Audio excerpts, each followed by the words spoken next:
Hello, my name is Marcus, and hold on a sec. Got a visitor.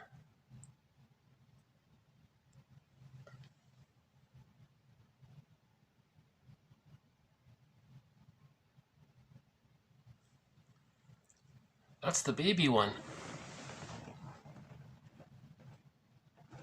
And there he goes. Okay.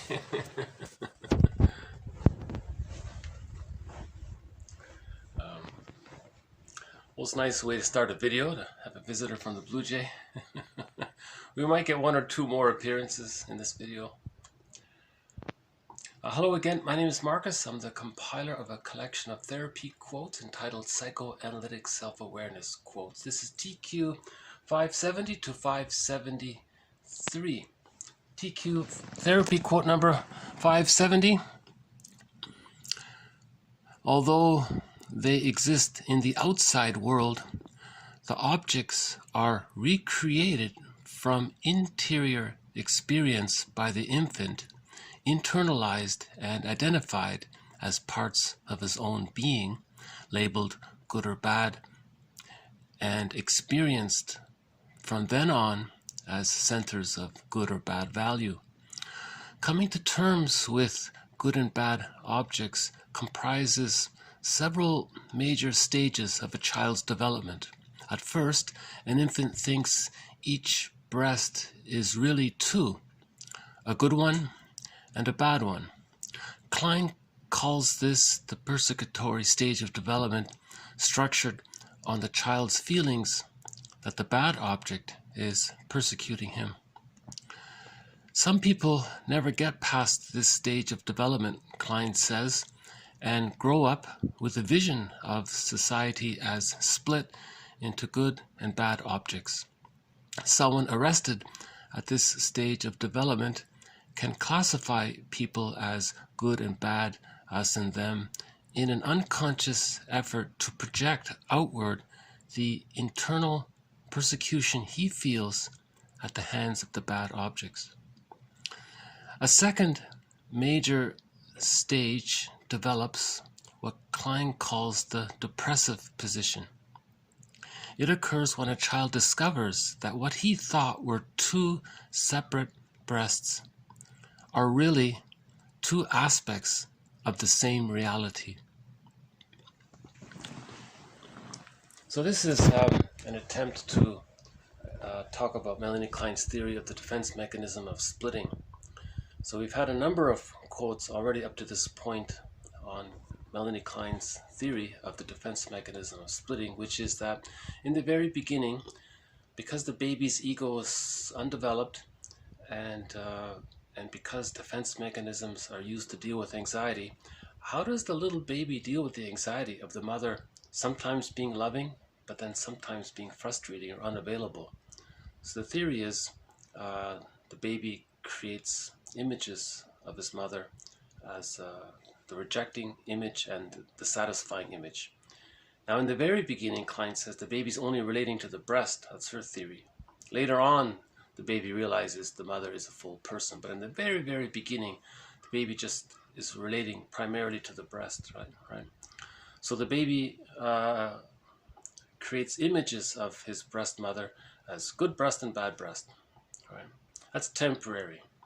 At the age of 6 months, these split images come together to form a realistic representation of the mother as both loving and satisfying. And he's okay with that because the loving memories outweigh the dissatisfying memories. That's called a secure attachment style. And then at 6 months, love and gratitude enter the picture. Okay, and that leads to whole object relating later on. And at the age of 3, the child is considered to be psychologically born, where his life force is connected to himself because he's fully differentiated his image of himself as separate from his mother by the age of 3. And then with that, he has access to his real self and the capacities of the real self. And that, again, that's the psychological birth. But this quote is saying some experience was called arrested development or developmental trauma, where the frustrating memories outweigh the satisfying memories. Then the splitting is still there. the satisfying memories need to outweigh the frustrating memories in order for the splits to come together to form a whole representation, a realistic understanding that mother is one person.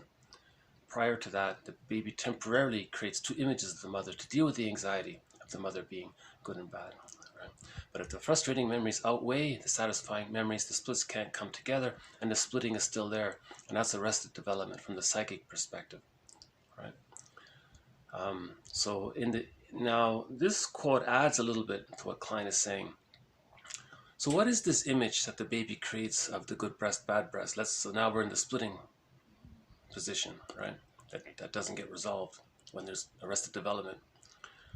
So the loving memories of the baby's time at the breast can form an image of something beautiful, right? The frustrating memories at the time of the breast, this image is based on his experience with the breast. So there's a lot of anger and hate. So the image becomes a frightening creature, right? So something in myths or fairy tales. So in myths and fairy tales, you'd see good gods and bad gods. That's the splitting defense mechanism. Us, them, that kind of thing. Any kind of prejudice that relates to that, right? Splitting defense mechanism. Yeah, if there's any prejudice going on, that means the person's still has unresolved. That means at the time of babyhood, the theory is, Klein says, the frustrating memories outweigh the satisfying memories and the splitting is still there, right? So that's the earliest stage of development. But again, at the age of 6 months, the splits come together to form, and at the age of 6 months, that's called a stage of differentiation. The child has a differentiation of himself and the mother as separate people. That's called mutuality when there's recognition of that. Prior to that, that's called the stage of undifferentiation, or the stage of fusion, or the stage of symbiosis. Right? Baby doesn't know where he ends and his mother begins. Right? So there's a blurring there. Right? So it's very important for the mother to provide a warm, safe, attuned, loving, extended womb from birth to 6 months, so that the child can, metaphorically hatch out of that symbiotic egg. And the hatching process is a gradual one from 6 months to the age of 3. Right? But that first 6 months is really key. If arrested development takes place within the 6 months, that can lead to the hostile, provocative attachment style, where the person is very aggressive and all that because he's trying to get his symbiotic needs met. That can lead to the narcissistic pattern where the person identifies with the rejecting mother and then does to others what was done to him. Right? And he feels entitled because at that early stage, infantile megalomania is still there, right? And the image of the mother is considered all-powerful. So the infantile megalomania belonging to the baby then fuses with the image of the other being so grand. And you combine that, that's the narcissistic pattern, thinking they're so superior and then they're so entitled and they're supposed to get everything. But that's filled with greed, envy, and hate because they never got the love they needed, right? To know yourself, you have to differentiate from the mother. That doesn't take place when the splitting is there. Splitting precludes knowing yourself. Because you're caught in the developmental trauma of battling with your mother, from the baby's psychic point of view. You're still caught in that dilemma with the mother. Right? So if you're caught in all this, you don't go through the regular phases of whole object relations, right? Because you need whole object relations for genuine love and mutual relating and access to the real self and so on. Splitting precludes all of that. So the main quote we've had throughout this series is splitting precludes mourning, right? And in later life, if a person doesn't mourn any loss, because he's still caught in this angry battle with his mother unconsciously, he can't mourn any loss because he's always arguing. That's stress on stress. That can lead to aggravated grief, prolonged mourning, aggravated mourning, chronic stress, pathological nostalgia, melancholia. That can lead to the symptoms of PTSD, and that can lead to, as one person said, to becoming a curmudgeon, not an elder, because they're still caught in this infantile battle with the mother their whole life. That's the theory. So that splitting mechanism is just meant to be temporary. It's meant to be existential hearsay at the age of 3. At the age of 3, these infantile immature defense mechanisms that the baby adopts to survive his childhood, splitting, projective identification, externalization, reaction formation, acting out, infantile megalomania, identification with the aggressor, and rationalizations to cover it all up, All of that's meant to be existential hearsay by the age of 3. Existential hearsay, no longer needed. The baby just temporarily does this to survive the hard time with the mother, because no mother can be perfect. Hold on. Speaking of perfect, these little blue jays are...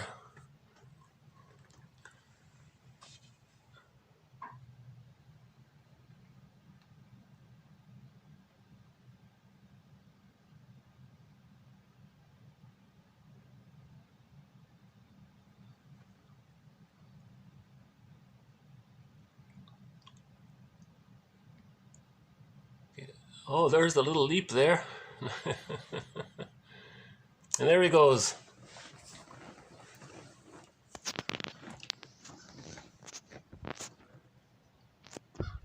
I think we may have another one. Hold on. No. Oh, no. Okay. I got a feeling the crow's going to make an appearance. We may get a glimpse of him later on.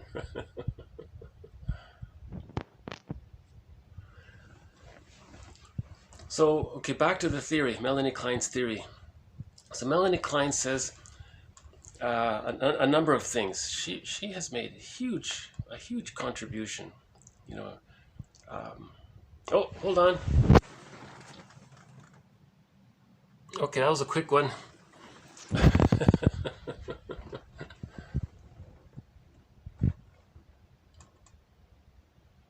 See, I think what happened was the crow was on the way. Maybe that's why he was sick. So there's the crow. I think we're gonna get a glimpse of him soon. So we'll see.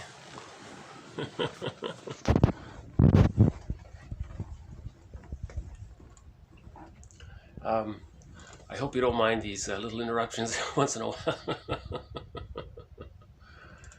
while. Okay, so we talked about why the splitting is still there, because the frustrating memories outweigh the satisfying memories. That's a developmental trauma. Arrested development, that's still there.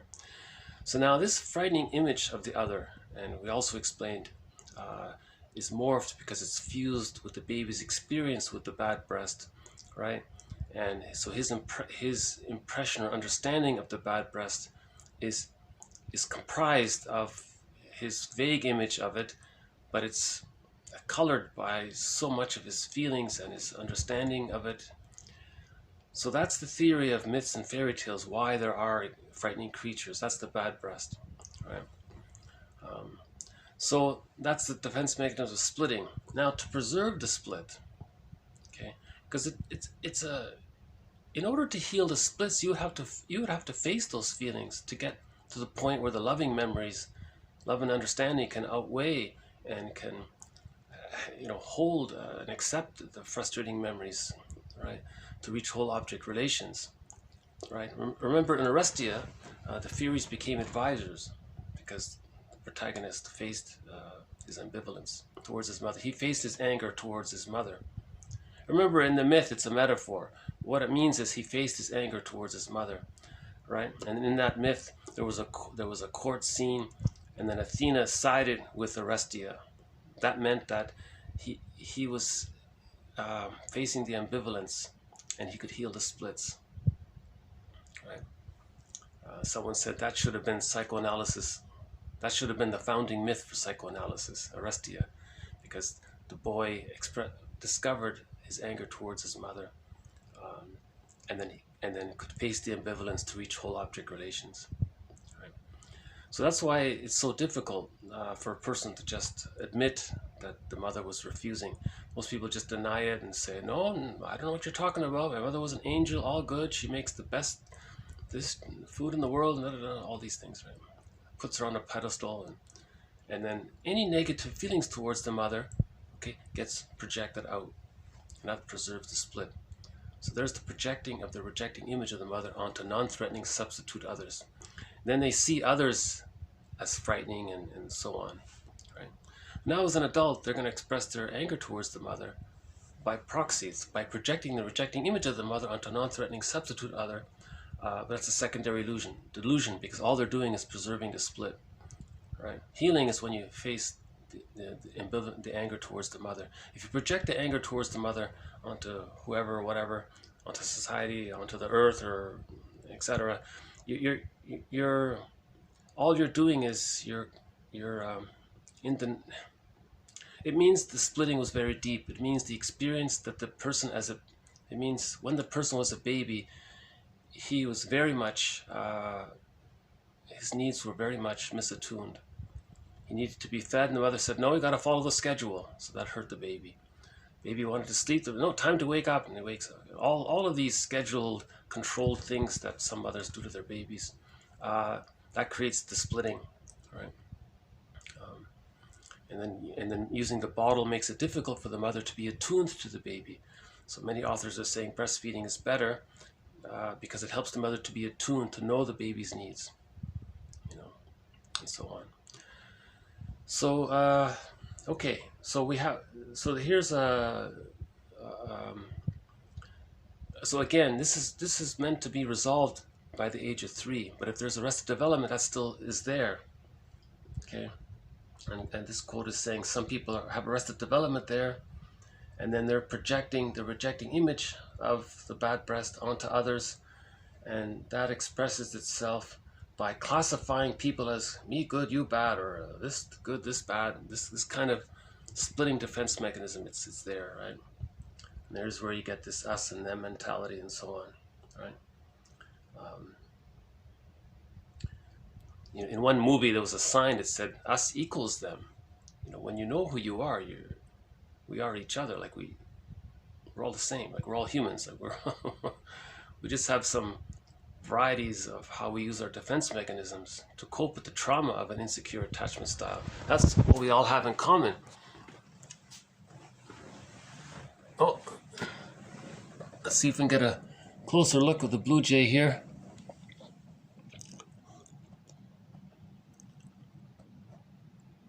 And there he goes. Okay.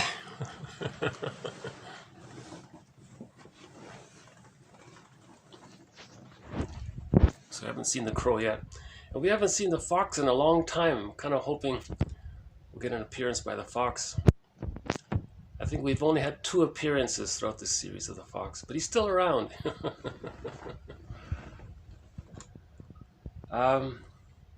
Okay, so this quote doesn't mention it, but Klein has a jargon for this splitting defense mechanism. She calls it the paranoid schizoid position. It's the position, the paranoid schizoid position, because seeing the mother as an all goddess or a demon, that's schizoidish like. It's so detached from reality.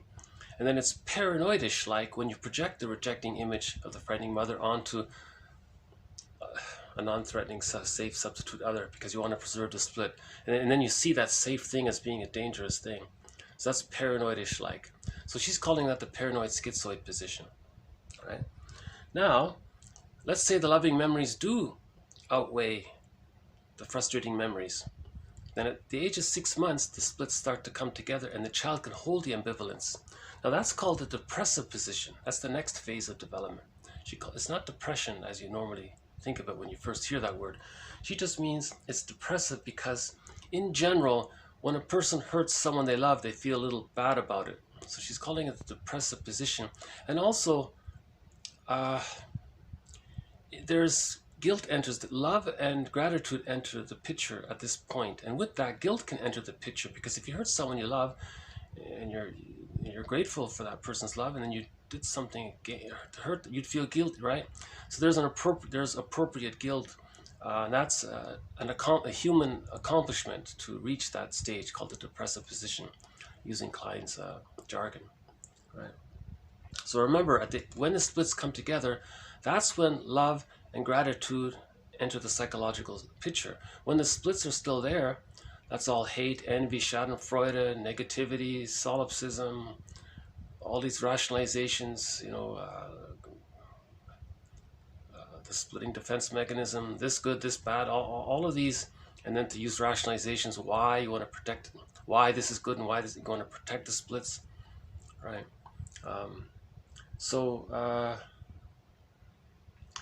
And we had previous videos about greed and envy. So may I refer you to earlier videos, recent earlier videos cover greed and envy. Because the person, of course, is greedy if they didn't get the love he didn't get, and he wants to, but it's repetition compulsion, it's insatiable, he can't, after the age of 5, it's a broken record, it's Sisyphus, he can't go back in a time machine to get the love he didn't get, he can't change the past, but he's still trying to repeat and master the trauma. So he's greedy, and then if he sees the good, he'll first try to get it all in. Someone called it introjective destruction. You just keep getting in it until it's all gone, even if it means it's going to be destroyed, right? Or if someone does see the good and they can't get it in, and they know they can't get it in, then there's envy, hatred of the good, because it brings up all of those feelings. And then I think when the person hates the good and they see something bad happening to the good, they feel Schadenfreude. I think that's how Schadenfreude enters the picture, because it's the relief of the stress of all the hate and envy. Right? So previous videos cover that. That's, that topic of envy, that's got to be the hardest, for me, that's the toughest topic to cover in this series, this issue of envy. But it comes from the splitting defense mechanism. Again, all the more reason for mothers to treat that extended womb from birth to 6 months as important as the actual physical womb was for the biological birth. This extended womb should be for the psychological birth. See, that 6 months is a womb. Got to emphasize that it's a womb. It's got to be like a womb as much as possible. And when you consider all of the stress that the baby may have had while in the womb, right, and the stress at birth, all the more reason, all the more incentive to make extra efforts to create a secure extended womb, because we got to get to that 6 months period where the baby sees himself as differentiated from the other. Trauma after that, the person will be neurotic and all that, but he's not going to be greedy and envious and sadistic and all. He's not going to have, or any of those perversions around that. None of that's going to be there. The hostile, provocative pattern, the narcissist, that's not going to be there. If the developmental trauma occurs afterwards, let's say after the first year, that's more about codependency and maybe he's a little hysterical or something, or because he didn't quite reach the psychological birth. The harm is, the more serious issues are when the splitting defense mechanism is still there. That's caused, again, because the frustrating memories or the misattuned memories outweigh the satisfying attuned memories. I can't emphasize that enough, because if everybody at least got their extended womb needs met, right, I think greed and envy would be immensely diminished in this. But Lowell said man's evolutionary task is to heal the splits. So we can heal the splits through preventative medicine by supporting mothers to create that extended womb. That's how we can help heal the splits. Solani builds on this. He says, when the baby sees 2 breasts, not 1 breast, that's how someone can do something bad to another person, because they're seeing the bad breast. They're coming from that psychic representation of other people, good breast, bad breast. So they project the bad breast onto someone, then they don't care or feel guilty if they hurt someone else, because they see 2 people. They don't realize that the 2 breast images belong to 1 breast, right? The baby finally gets it, that the mother is 1 person, right? The baby finally understands that mother is 1 person, right? In the very beginning, the baby thinks, is there 2 mothers here? Is it a bad mother, good mother? What is this? Oh, and then 6 months, the baby gets it. It's 1 mother. But when there's trauma before that time, okay, so this is in the unconscious. Later on, the person does harm someone innocent or something like that, you can refer to the environmental movement. They do something harmful to the environment. It doesn't bother them, because that's the bad mother. They projected the bad image of the mother, and they don't feel guilt, because because it's 2 people. The good mother's protected. But when the splits come together, then the environment would be treated with a little more care and respect, and things like that. So it does affect how we behave in later life. So she made a reference to that about society. But this series is not about the outer world. We're trying to understand the inner world, right? Okay, just a quick follow-up. 571.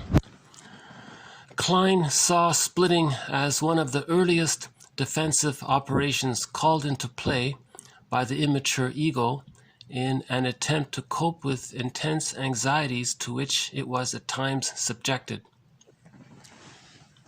Okay, so there's just a note there.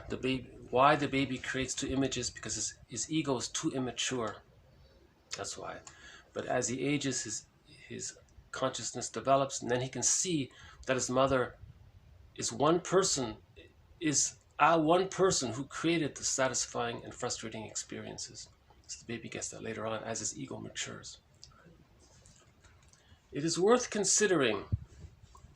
So I mentioned in previous videos Fairbairn's quote about the more rejecting the mother is, the more the baby needs the mother. Okay, so this just elaborates on this idea a little bit. TQ 572. It is worth considering whence bad objects derive their power over the individual. If the child's objects are bad, how does he ever come to internalize them? Why does he not simply reject them as he might reject bad cornflour pudding or bad castor oil? As a matter of fact, the child usually experiences considerable difficulty in rejecting castor oil, as some of us may know from personal experience.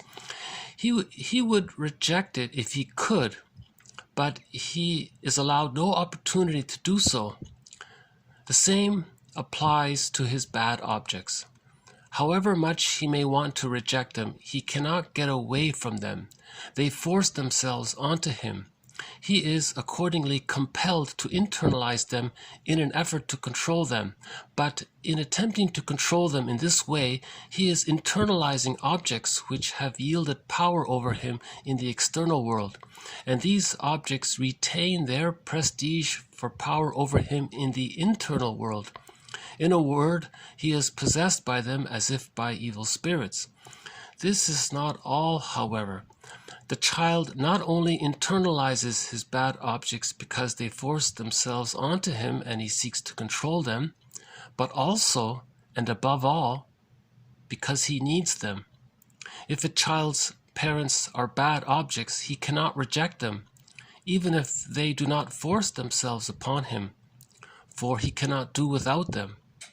Even if they reject him, he cannot reject them, for if they neglect him, his need for them is increased. That's a powerful quote, I think. It's one of Fairbairn's important quotes. So he's using the metaphor in the beginning. He's trying to appeal to the reader, I think, with this example, like, why would the baby internalize or keep a memory of the bad breast mother? Why wouldn't he just ignore it? He can't, because the baby has to bond to the mother. The baby needs the mother's love. He has to take it in. He has to accept what the mother's giving him. He has no choice. Even if the mother doesn't force herself, the baby still is going to force the internalization of it. The baby has to have mother's milk and love and holding and comfort. Otherwise, he wouldn't make it, right? He has to take what he can get from his mother. So the question is, why does the baby do that? Why doesn't the baby just say no? Oh, brother, the poor life force is object seeking. Humans come out of the womb too early. If humans didn't come out of the womb too early, maybe the baby could. If babies came out at the age of, say, a year and a half, or maybe the baby is more or less independent. Maybe he can say no.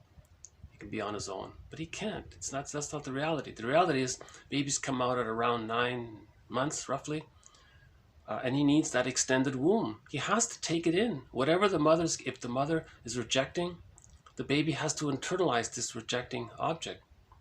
Okay, so he internalizes it by the defense mechanism of splitting. Now they become a part of his psychic structure. he can't just expel it like a person would expel bad corn flour pudding. It's not that simple, right? He even jokes and says, "Yeah, it's difficult. Try it." So he's a teacher. So Fairbairn's a teacher. He's trying to be persuasive here, and he says that's not all. In the fairy tale world, we might say he's possessed by spirits, bad spirits, But that's the fairy tale world of trying to describe what's going on. The baby had to internalize. He has these memories of the bad experience with the mother. He has these memories, so that's internalized. Okay. Now these memories are part of him, and it's almost like it's like they're hurting him having that, because it's alive there. It keeps going. So it's like in a fairy tale, you might say he's possessed by a bad spirit. So maybe long ago, that's how they tried to talk about this kind of thing. Okay?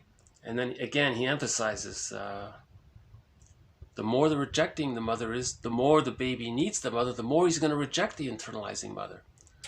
Isn't that ironic? Like the worse, the more abusive, the more neglecting the mother is, the more the baby's going to internalize that and then do to himself what the mother did to him.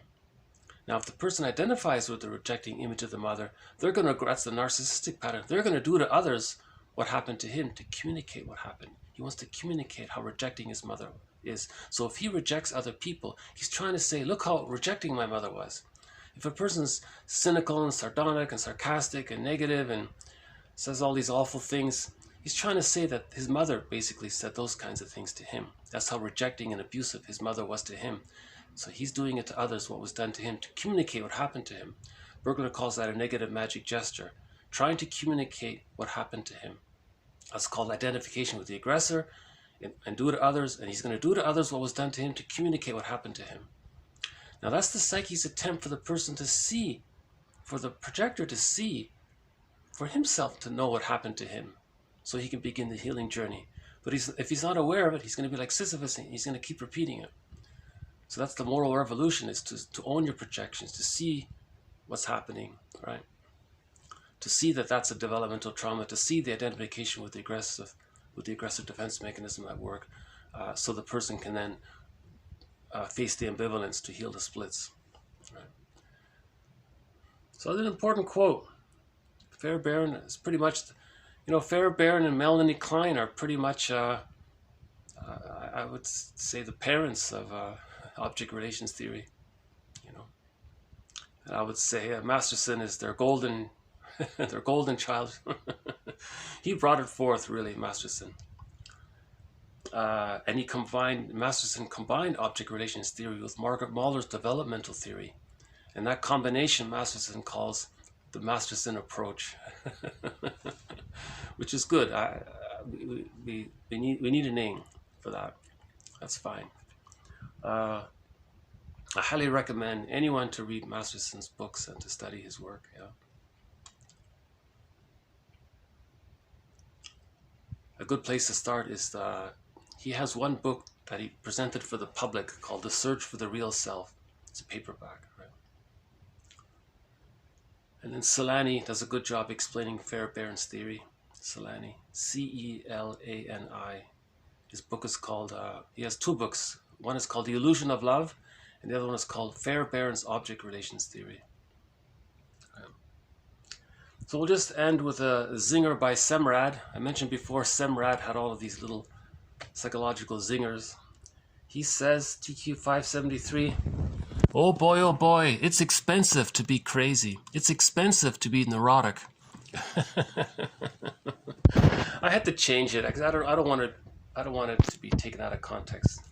He originally, the context was, it's expensive to be neurotic. So he was saying, in that context, he said, it's expensive to be crazy, but he doesn't mean like this more serious crazy. He just means neurotic. It's expensive to be neurotic because why is it expensive? You're caught with a developmental trauma. You're filled with envy and hate. You're projecting the rejecting image of the mother onto others. That's a secondary delusion. That's expensive. So you're wasting your life. Or you're identified with the aggressor and you're going to do to others what was done to you. Well, that's a waste of life. That's expensive. That's the unlived life. That's living the unlived life. It's expensive. That's what it means. It's expensive to be neurotic or dysfunctional. It's expensive to be dysfunctional because you're spending your whole life to just tell the world what mother did to you. That's a huge cost just to get that message out, right?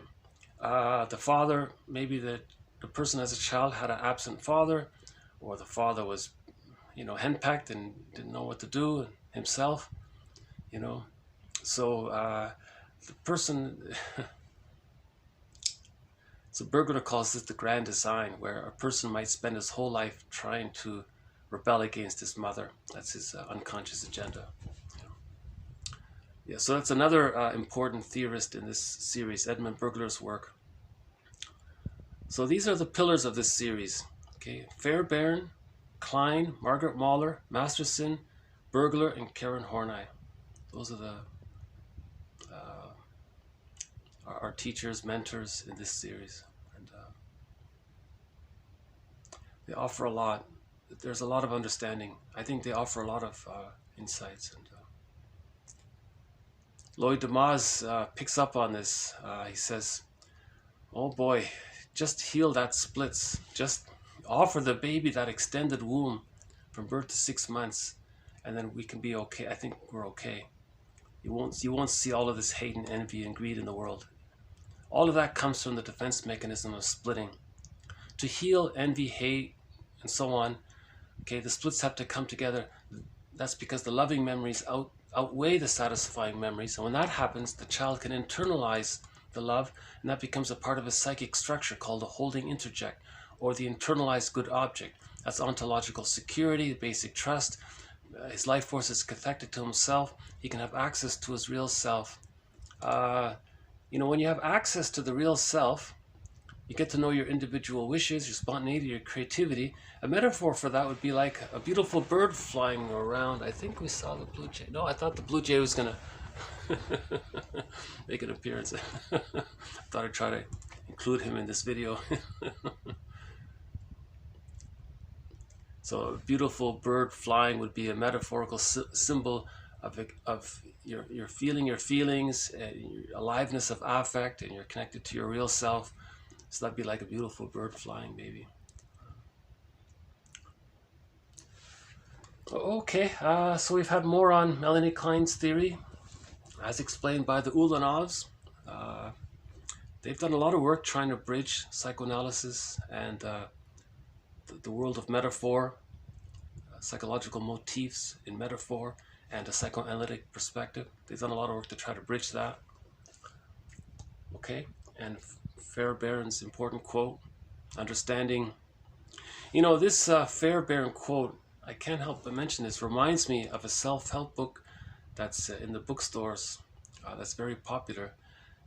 It's called Why Men Love, fill in the blank. It begins with the letter. It begins with the second letter of the alphabet. Hold on a sec. I think this is one of the senior birds.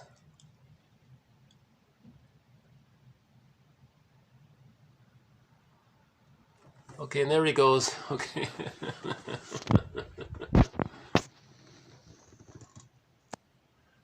Now these crows, they have very expressive eyes.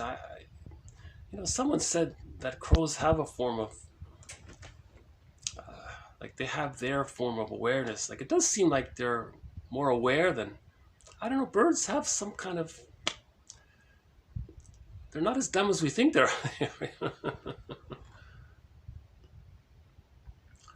are. Yeah. So there's a popular self-help book. I forgot the author's name, but it sold millions of copies.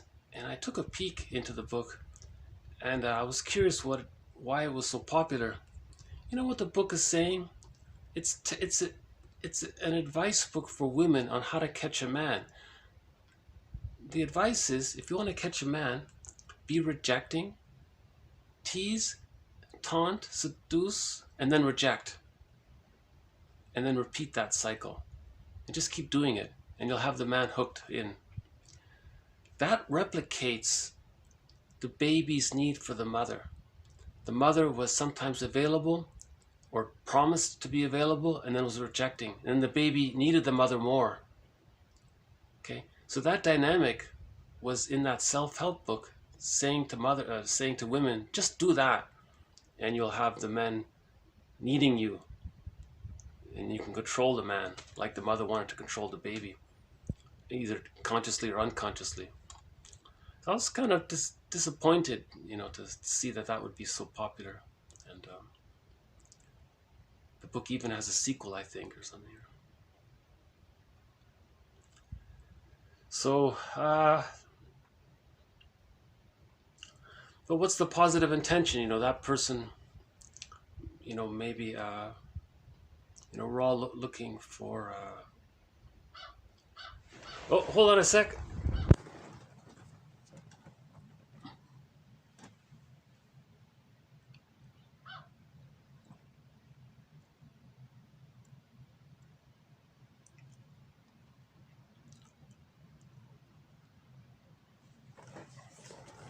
Okay, so maybe we'll get a.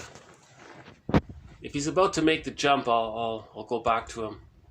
Sometimes they just stand there for a while. No? Okay. Okay, so these are good quotes, I think. They build on all of the previous material. I'd like to think that if you're following this series, it's making more and more sense as we go along.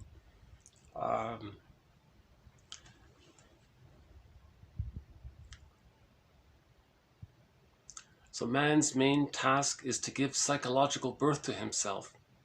If the baby wasn't allowed to go through the separation individuation process to achieve psychological birth at the age of 3 roughly, okay, then man's main task is to give psychological birth to himself. If the mother didn't give it, or the parents didn't give it to the child, then the person has to do it for himself, because no one else can do it.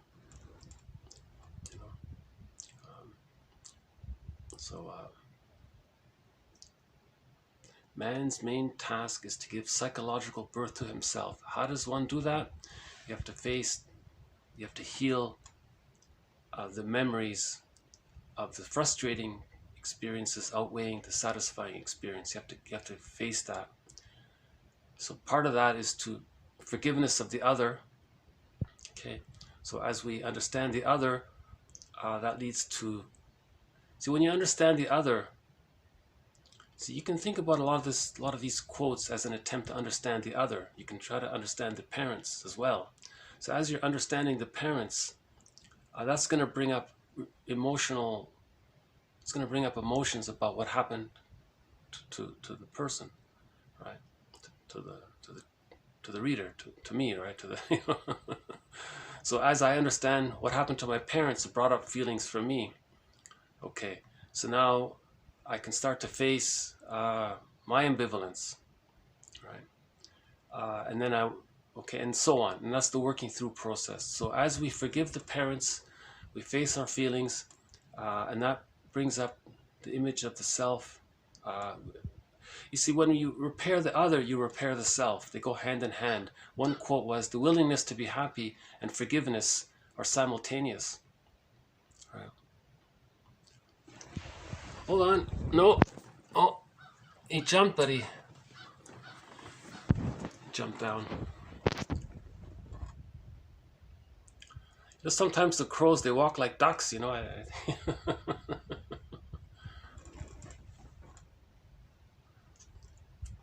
Yeah. So, oh, he's back. Hold on.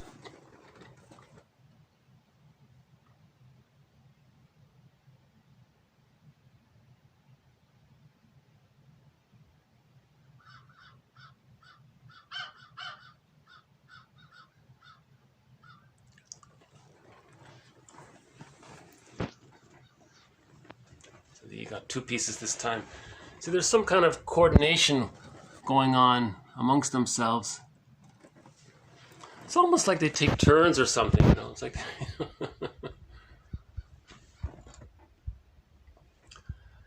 so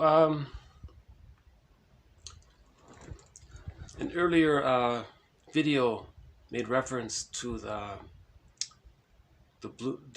expression, the blue bird of happiness. It's within. So Shirley Temple said, the blue bird of happiness is within.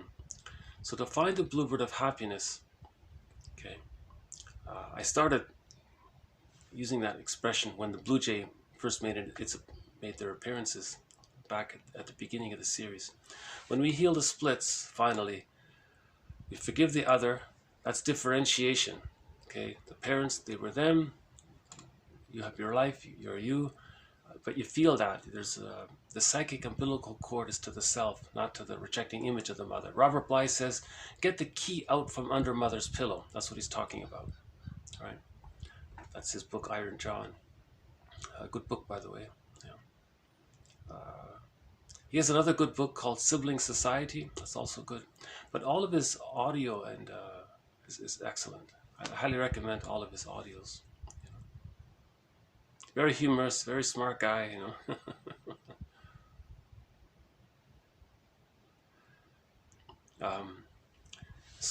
When we right, and then when, like Masterson says, when you find the real self, that's the capacities of the real self. The metaphor would be that's the blue bird of happiness. It's within.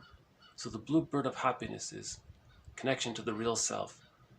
The person's life force is connected to his image of himself, and that leads the person to feel safe enough and comfortable enough to know his uniqueness, to know his individuality, and so on. And that's the blue bird of happiness.